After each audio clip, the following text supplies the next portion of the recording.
treetop all night long, hopping and a bopping and a singing his song. All the little birdies on the jaybird tree love to hear the robin go tweet, tweet, tweet, rockin' robin, tweet, tweet, tweet, rockin' robin, tweet, tweedledee, oh, rockin' robin, 'cause you really gotta rock it tonight.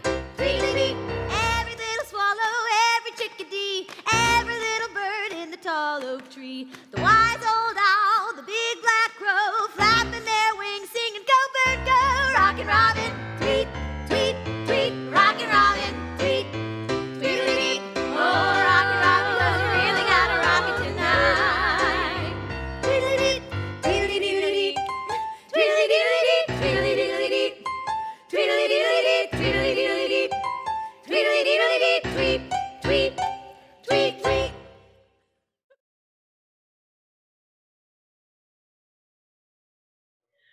So, welcome to South Church worship service. We are glad you are here. We may not be seeing you, but we are reading your rose, thorn, bud chats. June is Pride Month, and today we have a special worship service and music to celebrate. I want to share two stories. I'll be quick, but if you want to talk more about these experiences or sharing, please email.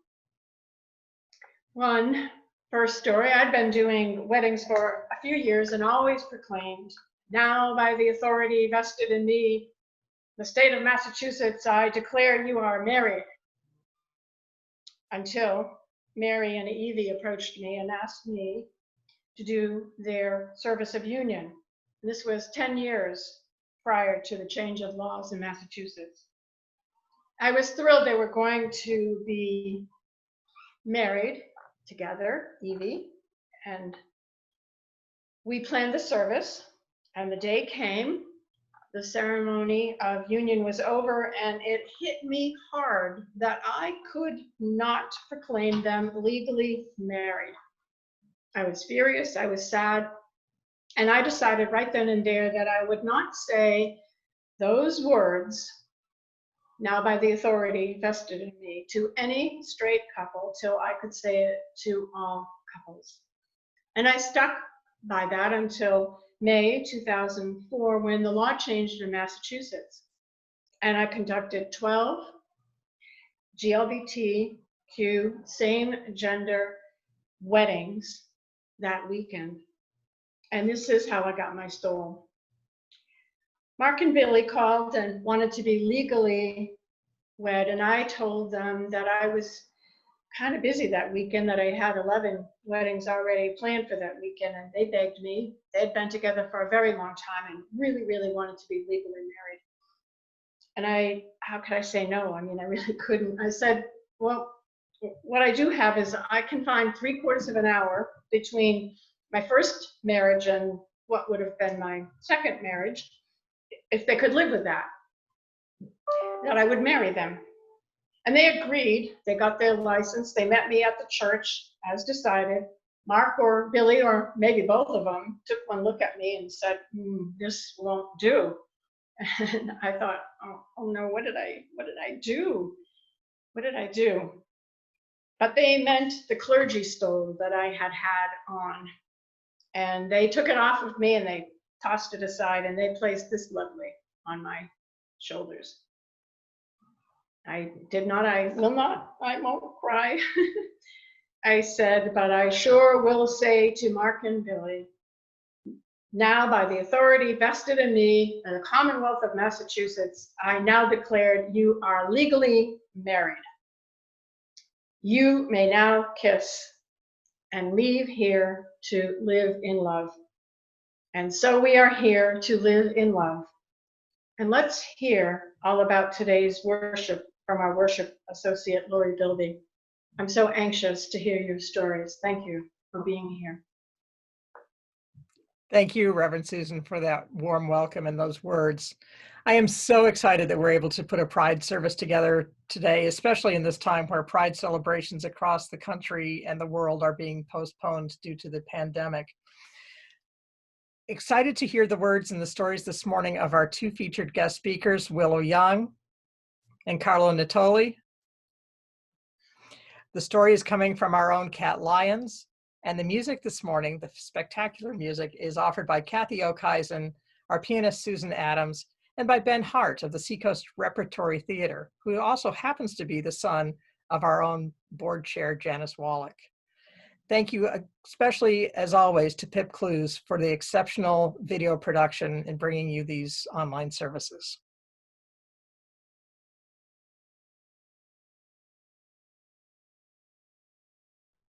Worship Associate Brian Bliss is offering an 8-week mindfulness-based stress reduction class this summer. He will be donating 50% of the tuition paid by South Church members back to the South Church community. The orientation is on Tuesday, June 30th at 9 a.m., and the class runs on Tuesdays, July 7th through August 25th from 9 to 11:30 a.m.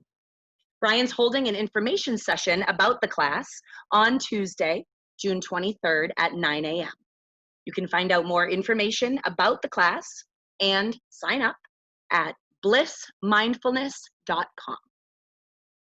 Moving forward for the summer, Comfort Corner with Reverend Susan will be held once a month. This is an opportunity to check in with Reverend Susan for a visit to share what is going on in your life. Meetings will be July 22nd and the 26th of August.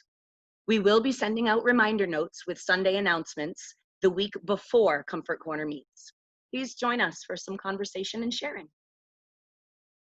The senior youth group is taking the lead on another food drive.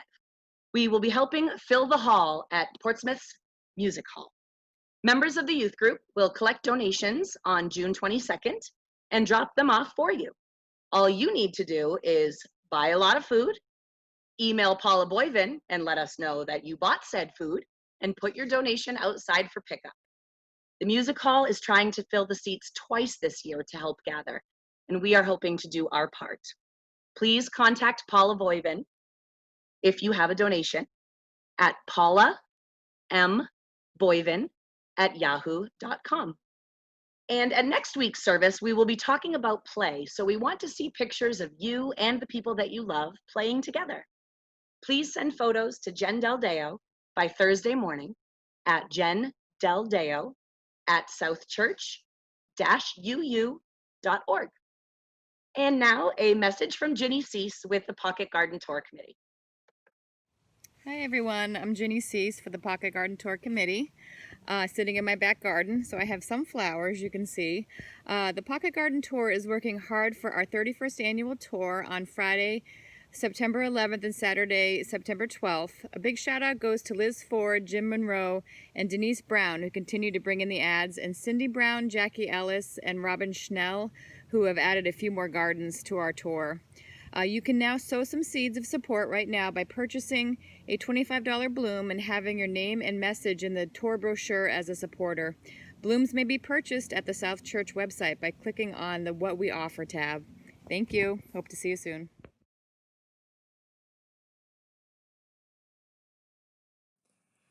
Oh, you can be anybody you want to be.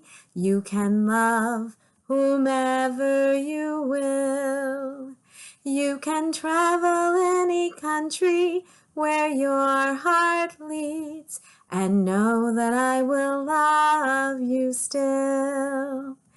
You can be by yourself. You can gather friends around. You can choose one special one, and the only measure of your words and your deeds will be the love you leave behind when you're done. There are girls who grow up strong and bold. There are boys quiet and kind. Some race on ahead, some follow behind, some go in their own way and time. Some women love women, some men love men, some have children, some never do. You can dream all the day, never reaching the end of everything that's possible for you. Oh, you can be anybody you want to be. You can love whomever you will. You can travel any country where your heart leads, and know that I will love you still. You can live by yourself, you can gather friends around, you can choose one special one. And the only measure of your words and your deeds will be the love you leave behind when you're done.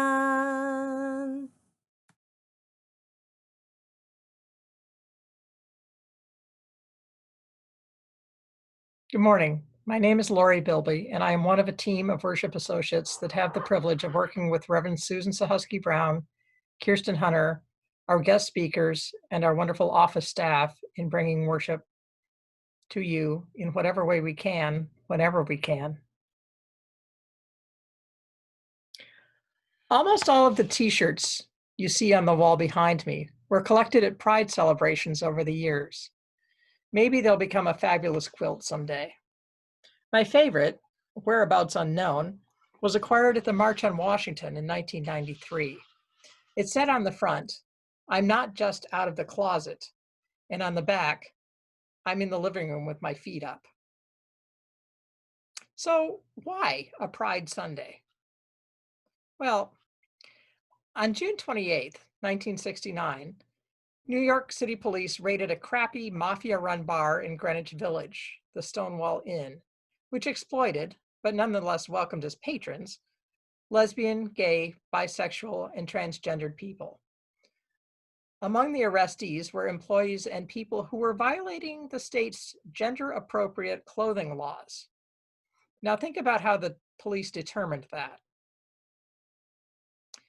On this night, the patrons resisted. Among others, Black trans women Sylvia Rivera and Marsha P. Johnson, along with homeless gay youth who hung around the area, started throwing things at the police. Pennies, and then nickels and quarters, and maybe some bricks from a nearby construction area. The raiding police and the arrestees were trapped inside for several hours. The rioting continued for 5 days. This was truly a galvanizing event for the LGBTQ activists and for LGBTQ activism. So on the 1-year anniversary of this event, in June of 1970, the first Pride parades took place in cities across the US. The official chant in that year in New York City was, "Say it loud, gay is proud." In the early years, however, a lot of participants marched with paper bags over their heads to protect their anonymity, their livelihoods, their parental rights, and their lives. Pride celebrations have always served two purposes: to celebrate who we are exactly as we are, and to insist on equal treatment under the law. The first purpose, I think, serves our ability to maintain and sustain the second. There is no denying that we have made amazing strides by what is now the 50th anniversary year of those 1970 Pride marches. And we could not have done that without hard and sustained work by the community and by our allies. And the work we did not end when we won the right to marry. It may be easy to believe that all is well in the LGBTQ land here in the liberal bubble of the Seacoast. But do your homework. Learn the suicide rates and the murder rates. The Supreme Court's decision this month to end workplace discrimination is something to celebrate, especially at a 6-3 decision in the Supreme Court. But what made it necessary? So yes, Pride marches on, and I will continue to march with it. I'm not just out of the closet. I'm in the living room with my feet up, but only after taking our call for justice for all of us to the streets, the newspapers, the book group, the voting booth, and the pulpit. As we light our chalice this morning in our sanctuary and in our homes and in our hearts, consider these words by Linda Lee Franson. We light this flame to ignite our hearts and minds, the spark of knowledge that enlightens, the shimmering hope that burns, the blazing love that engulfs our actions, the bonfire of our commitment. We light this flame for those who celebrate themselves, who fear, who hope, who persevere, who stand on the side of love for all.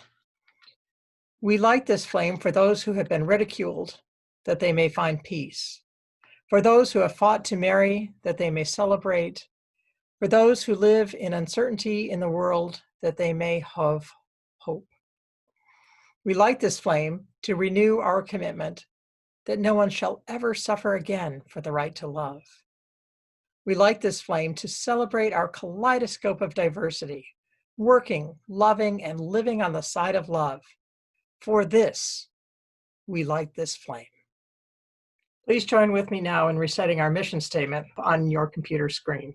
At South Church, we nurture spiritual growth through worship, learning, and community. We celebrate the worth and dignity of all people, and we inspire one another to act on our faith in the larger community.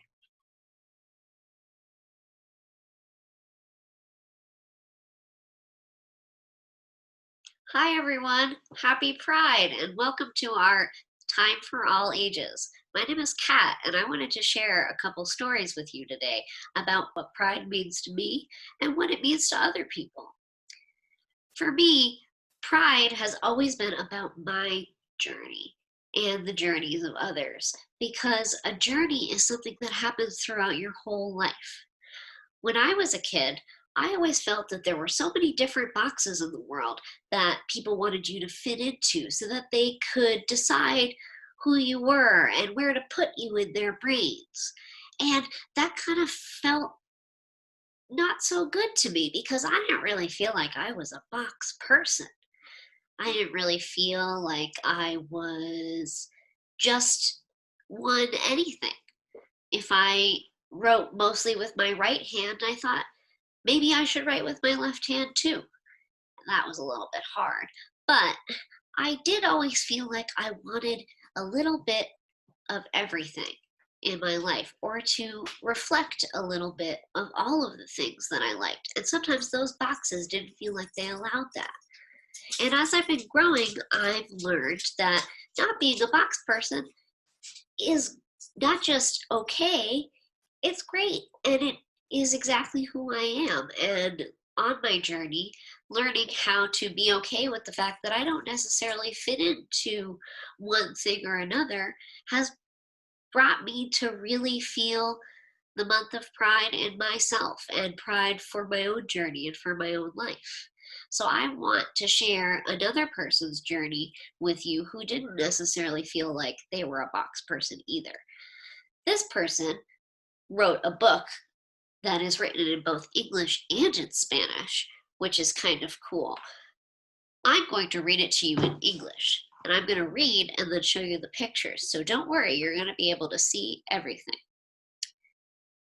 They Call Me Mix, written in English and Spanish by Lourdes Revas, illustrated by Brina Nunez. This book is dedicated to every student I've ever worked with, from Linwood to San Francisco to Boyle Heights to Oakland to Berkeley. Are you a boy or a girl? How can you be both? Some days I am both. Some days I am neither. Most days I am everything in between.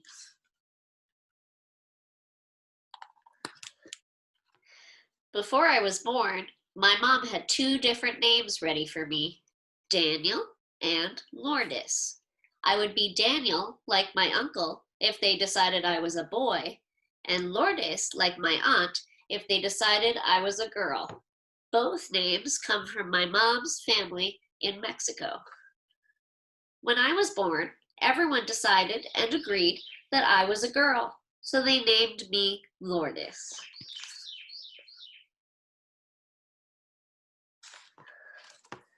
As a kid, I never felt like just a girl. I never felt right knowing everyone was deciding and agreeing that I was a girl. I also didn't feel like I was just a boy. I knew in my heart that I could never choose one or the other. I knew in my heart that I wanted to be free every day, to just be me, without thinking about choosing only girl or only boy.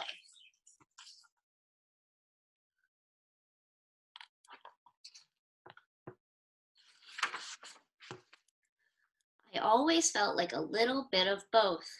I wanted people to believe me. I wanted people to celebrate me. I imagined myself like a book. My outside cover told only one part of my story. Inside, I was bursting with imagination. Even though I knew this, I still didn't know how to explain it to anyone else but myself. So I went on agreeing with what others called me. Agreeing with others was like ignoring my heart. Ignoring your heart makes everything very difficult. You should never ignore your heart.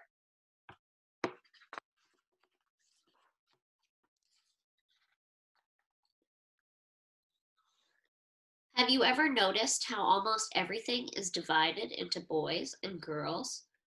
People create categories because they think it makes life easier. This kind of thinking is binary. It's either one or the other.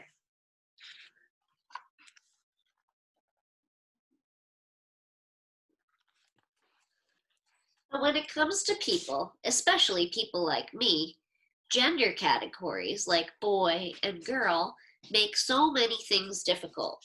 What should I do? Where do I fit in? Where can I fit in?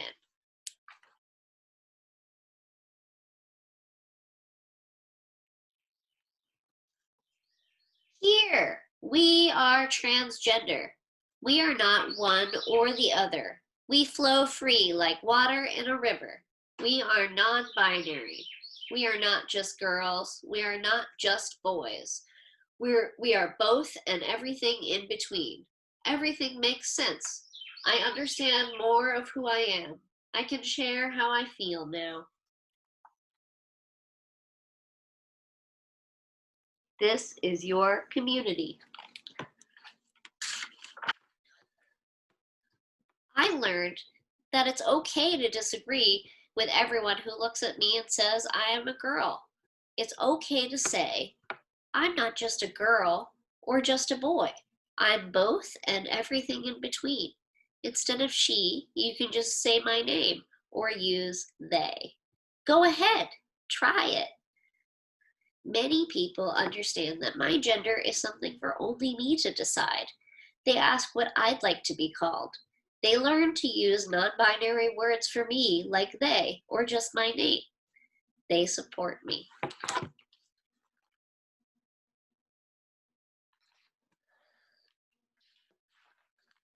And some people cannot understand how it is possible for me to disagree with them and decide my own gender. They continue saying I am a girl. They continue using the pronoun she for me. Sometimes they even use hurtful words toward me. They disregard how I feel and what I need.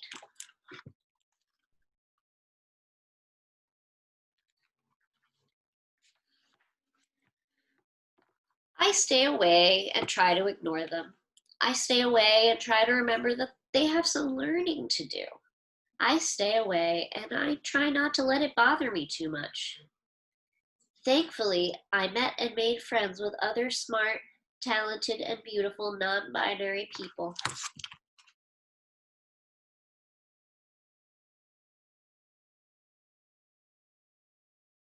We get together and do fun things like have barbecues, play games, build bonfires, go camping, go on bike rides and watch movies, make art, attend protests, create films, take pictures of each other, dance a lot, cook food together.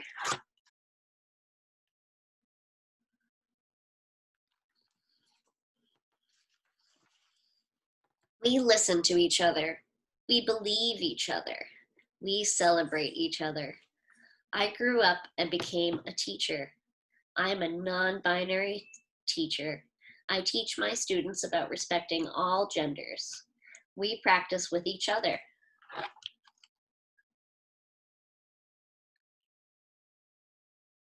I teach my students that non-binary people look, dress, and sounds all kinds of different ways. I teach my students that it's okay to change and play with words to make them fit us. My students learn to call me mixed Lourdes because I am a mix.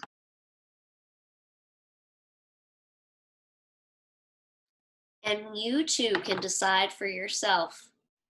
If you ever feel in your heart that you don't agree with what people say you are, remember that there are many of us out here cheering you on. Speak your truth. Live your truth. Being transgender is being free. Being transgender is fearless. Being transgender is beautiful.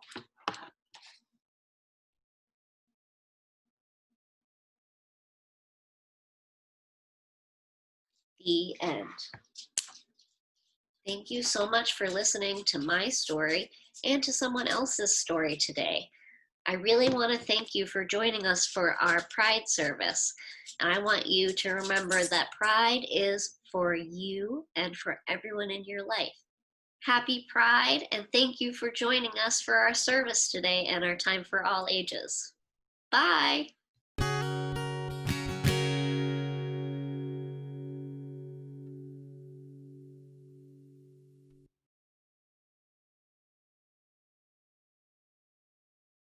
It is now time for our morning offering.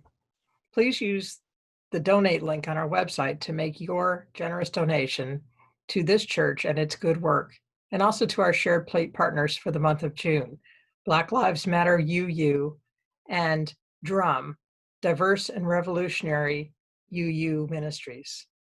Thank you for your participation in our good work.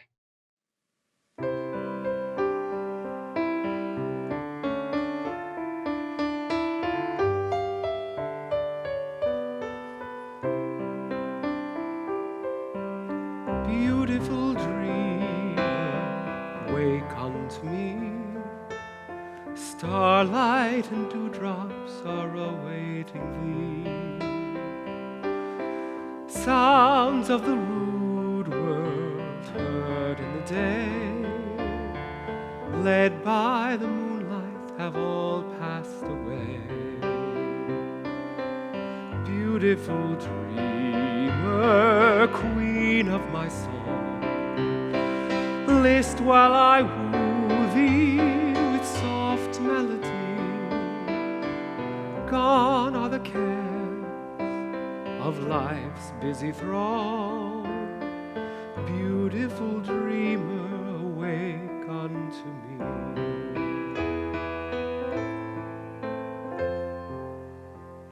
Beautiful dreamer, awake unto me.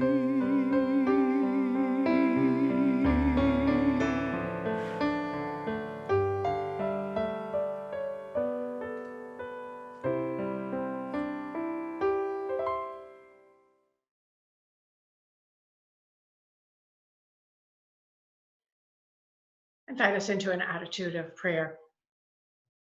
Holy One, we're gathered here this morning in a sacred time and sacred place to hear stories, to share experiences, to be with one another, to know that each and every person matters and that each and every person's life is important.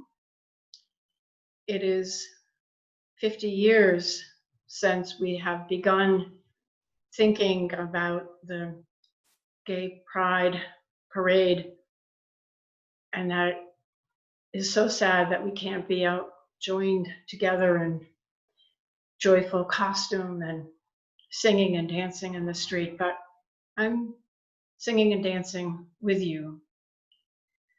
Holy One, we know that this time has been tough for so many of us. We spend days on Zoom. We spend days in isolation. We spend time with our children in ways that we can. We spend time looking after our health, but what is missing is that touch of other family members and other people. And yet we know that the safest thing we can do is stay away from one another and send lots of love out into the universe, because, oh, God knows the universe needs the kind of love we're sending forth. So be at peace. Know that you are heard. Know that we care about you. Know that you're not alone. And invite you during the time of silent reflection and prayerful music to let us know your prayer concerns in the chat space. If you need us to reach out to you, please know that we will do so. May you be blessed. May you live in love forever. So be it.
Good morning and happy Father's Day.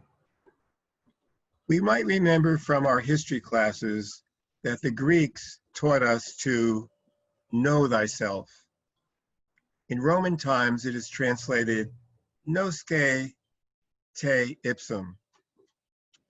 Not bad advice.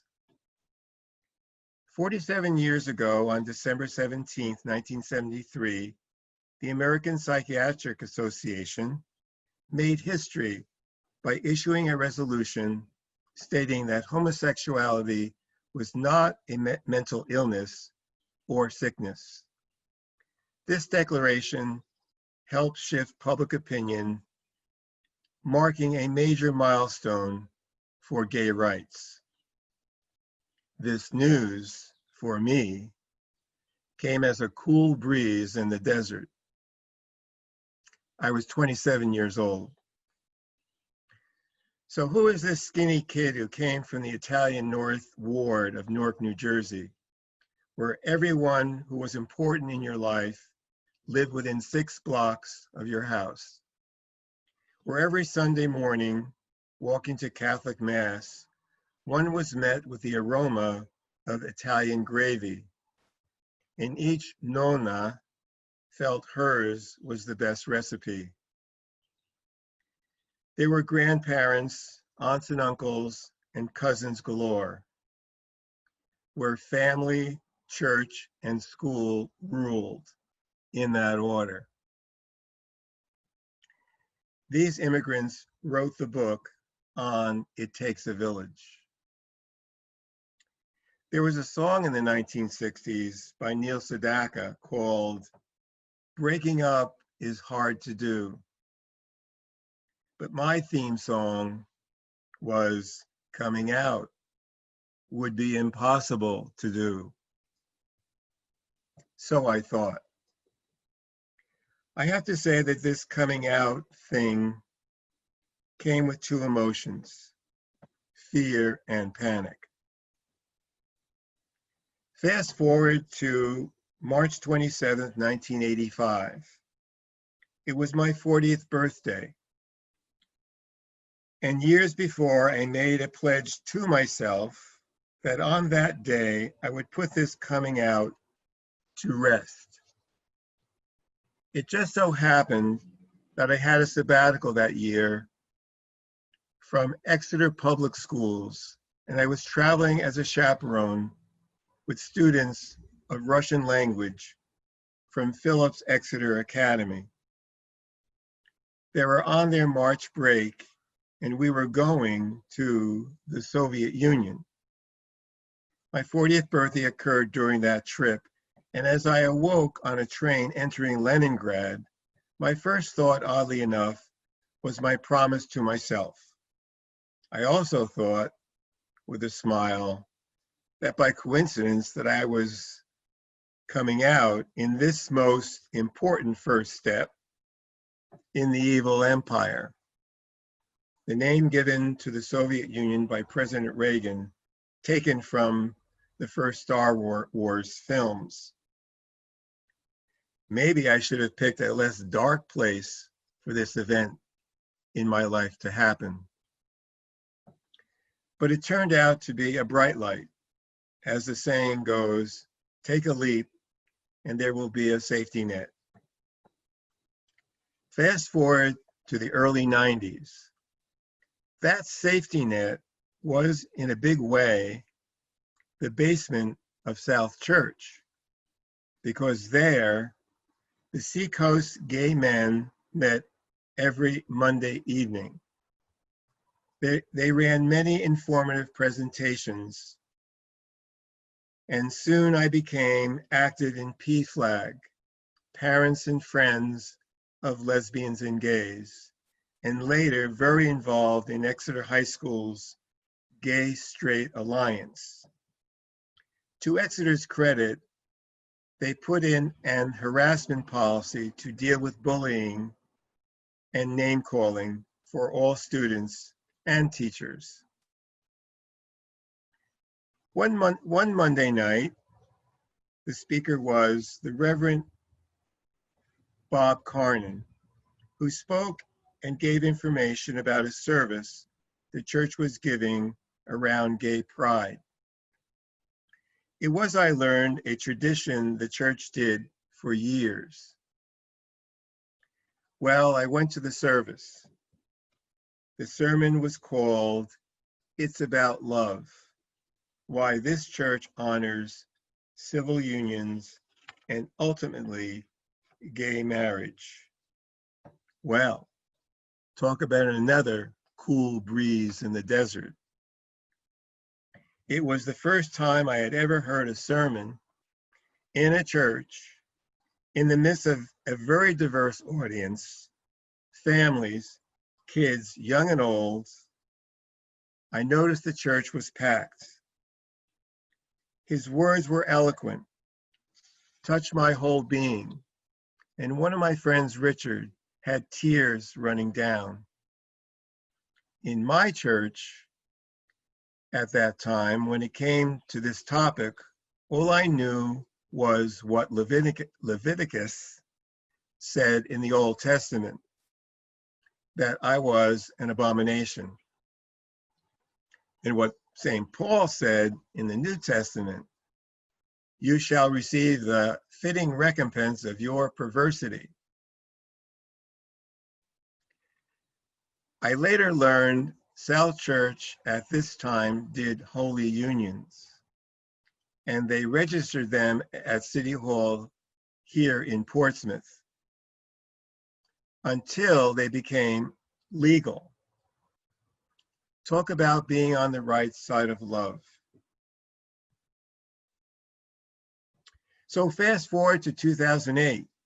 New Hampshire passes civil unions, and in 2010, marriage equality is passed nationally. In 2006, I met the love of my life. We had a civil union on December 28th, 2009, here in South Church. Went for our license on January 6th, 2010. Talk about an epiphany. Et voila. Nosce te ipsum. My name is Carlo Nittoli, and this is my brief but spectacular moment. May it always be so. Ciao.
This year marks the first time I participate Pride in an entirely new way.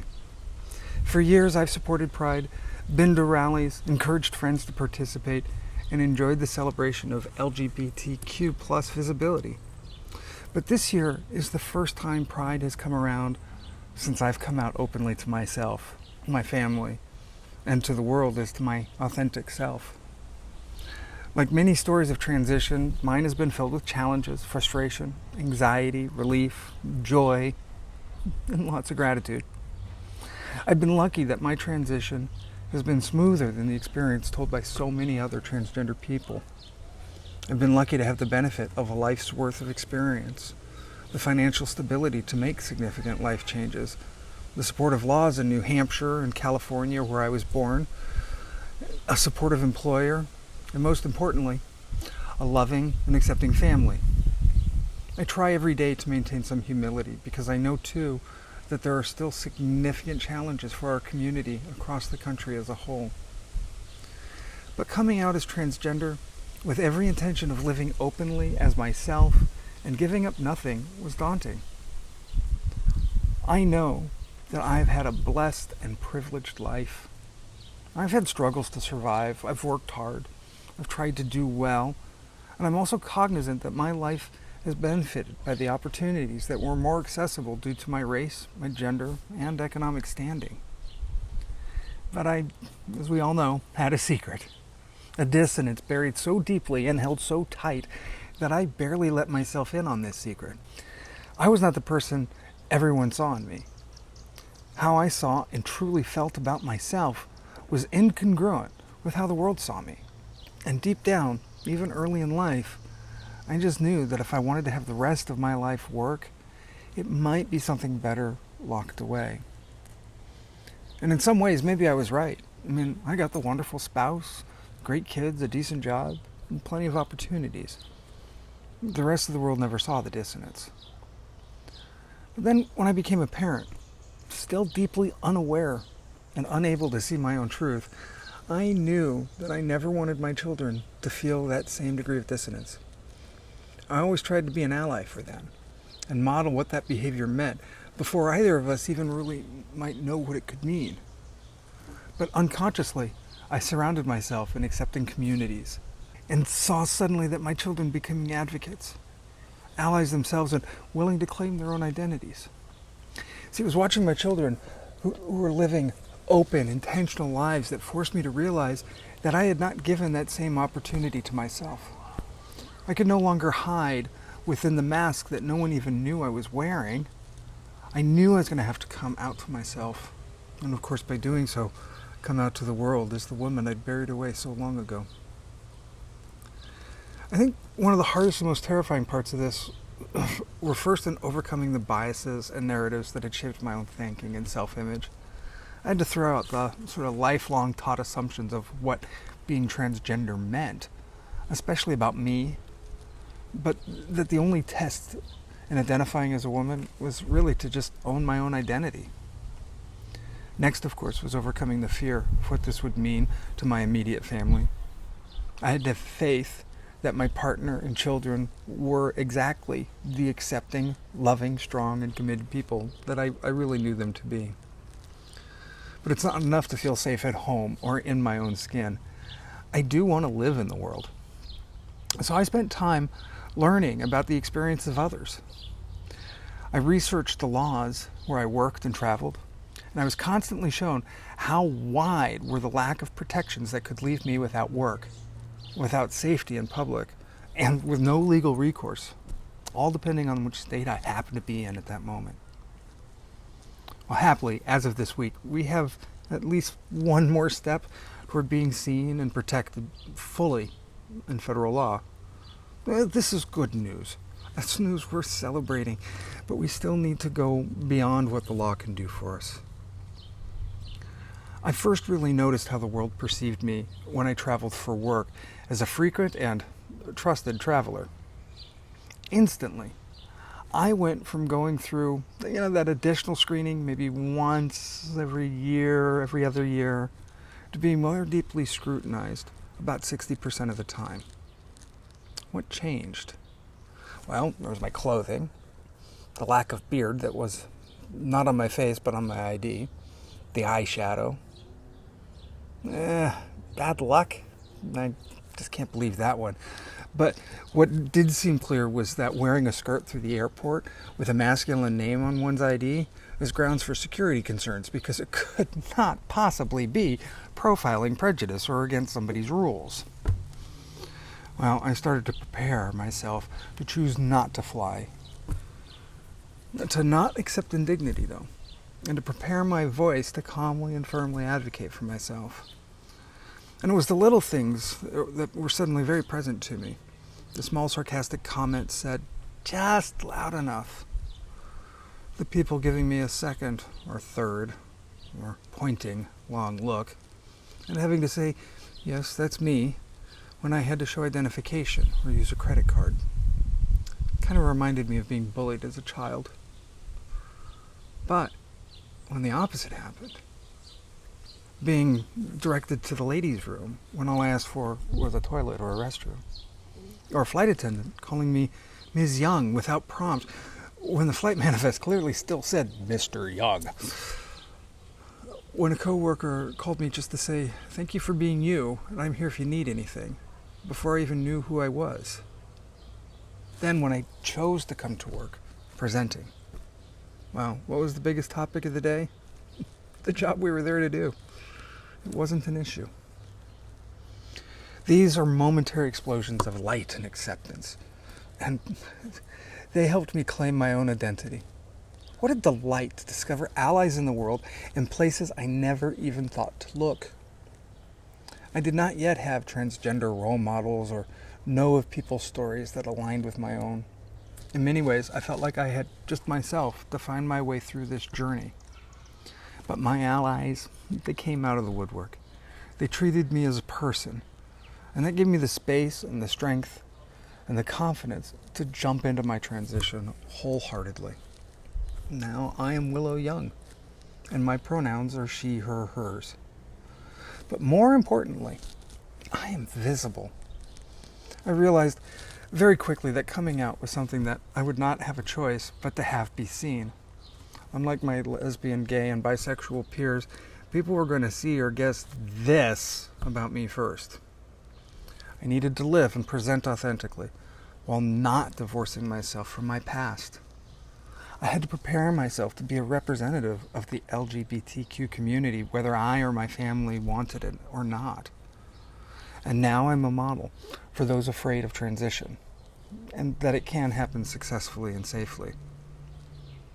I'm a model to overcome bias just by living normally in the world. I model as an ally, whether it's by taking action, being willing to educate, or just wearing my pins.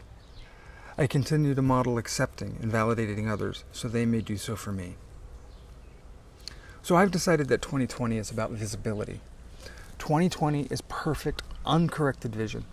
2020 is the year where we as a society, as a country, as individuals, are brought into the light and have the chance to be fully seen.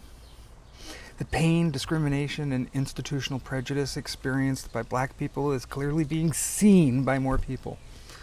The clarity that someone who is lesbian, gay, bisexual, asexual, transgender, non-binary, questioning, queer, or just outside of the expected is also a person of value with gifts to offer the world. 2020 is where we see the experienced story of discrimination and the whole of America can go, oh, wait, that's discrimination? And more importantly, just as importantly, this is the year when we see our allies with 2020 clarity. It's not enough for me to just stand up and be visible, to wear my pride pin, or to stand for my rights. I need our allies to stand up alongside of us and to say, no, that's wrong when discrimination is seen. It's incumbent that our allies model and are shown how to engage with people with acceptance and normalization. But they need to feel safe and supported and seen just as much while they stand by me and support me. And I've had lots of people say, I see you, thank you for your bravery. And it's kind of them. But the real bravery is from those who can choose to step up and model acceptance. So let 2020 be known for seeing you too, because I'll be standing there with you for being brave enough to stand with others.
We extinguish this flame and all of our flames, but not the light of truth, the warmth of community, or the fire of commitment.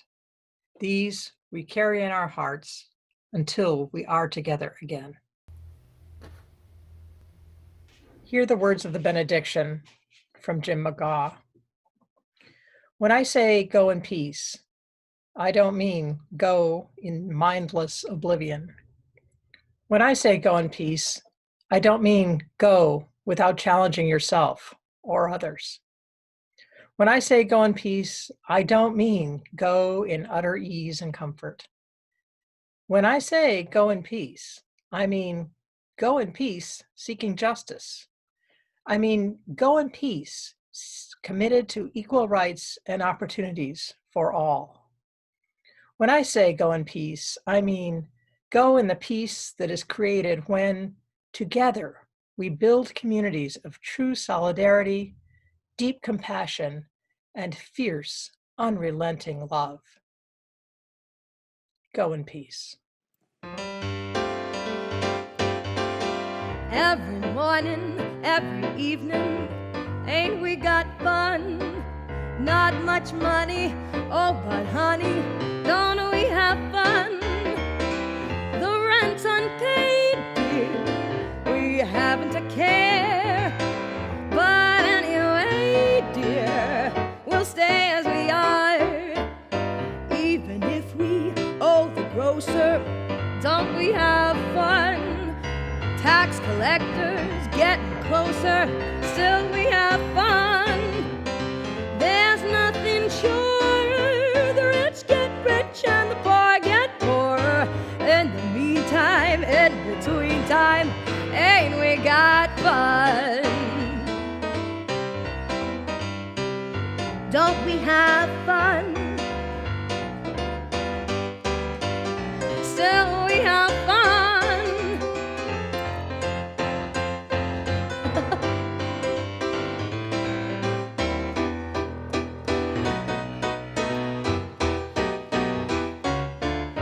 Even if we owe the grocer, don't we have fun? Tax collectors getting closer, ooh, what fun! There's nothing sure.